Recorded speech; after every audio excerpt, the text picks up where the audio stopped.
Hindenburg के सवालों पर अडानी ने जवाब दे दिया और बता दिया कि अडानी से सवाल पूछना देश से सवाल पूछने जैसा हो गया है। 88 सवाल देश पर हमले की तरह हो गए हैं।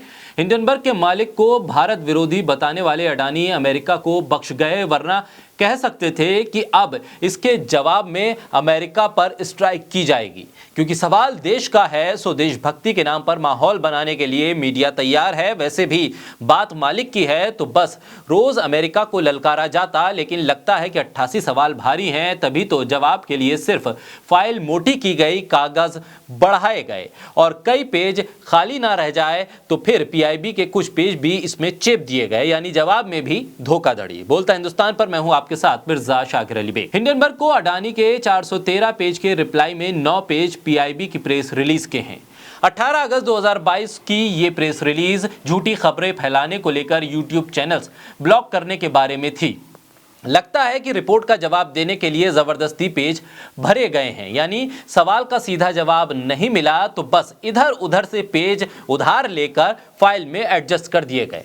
आखिर ये तो अडानी या उसके सवालों को तैयार करने वाले ही बता सकते हैं कि पीआईबी की फैक्ट चेक रिपोर्ट का हिंडनबर्ग से क्या संबंध है। क्या पीआईबी की रिपोर्ट से अडानी का कोई संबंध है, या अडानी के शेयर या कारोबार से जुड़ा है ये पीआईबी का फैक्ट चेक?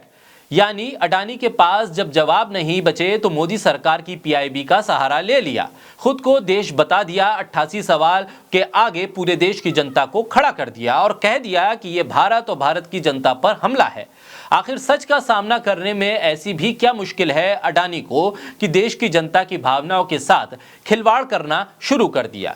अडानी के जवाब से हिंडनबर्ग, शेयर मार्केट और सरकार कितने संतुष्ट होंगे पता नहीं, लेकिन जो शख्स अपने ऊपर लगे आरोपों का सीधा जवाब नहीं दे सकता हो, जो राष्ट्रवाद की आड़ में छुप रहा हो, पीआईबी की रिपोर्ट को लगा रहा हो, तो आप खुद ही समझ सकते हैं कि दाल में कितना काला है या पूरी दाल ही काली है। ऊपर से हमारा स्टंटबाज मीडिया जो बजट पर चर्चा करने के लिए जमीन से ऊपर आसमान में लटक गया है, आसमान के मुद्दों को छू रहा है, जमीन के मुद्दों को नकार रहा है, हवा में हवाबाजी कर रहा है, कलाबाजी कर रहा है, उसे कहां फुर्सत है कि मालिक के जवाब को पढ़ सके और उसमें सच झूठ निकाल सके। बस एक लाइन मैनेज कर ली है कि मालिक ने जवाब दे दिया है सो दे दिया है। शायद मीडिया को अपनी गिरी हुई साख को उठाने के लिए यह करना पड़ रहा है, हवा में लटकना पड़ रहा है। सोशल मीडिया पर लोग तंज भी कस रहे हैं, सवाल भी कर रहे हैं कि आखिर ये ऊंची उड़ान क्यों भरी गई है। शेयर बाजार धड़ाम है, एलआईसी से लेकर बैंक सेक्टर रो रहा है और बजट पर चर्चा है आसमान में। आखिर इस हवाबाज मीडिया से उम्मीद भी क्या कर सकते हैं जिसके मालिक भी हवाबाज हों, जो सवालों का जवाब देने से परहेज कर रहे हो, उसमें भी झोल कर रहे हो। आखिर उनसे सवाल करना, देश से सवाल करना कैसे हो गया?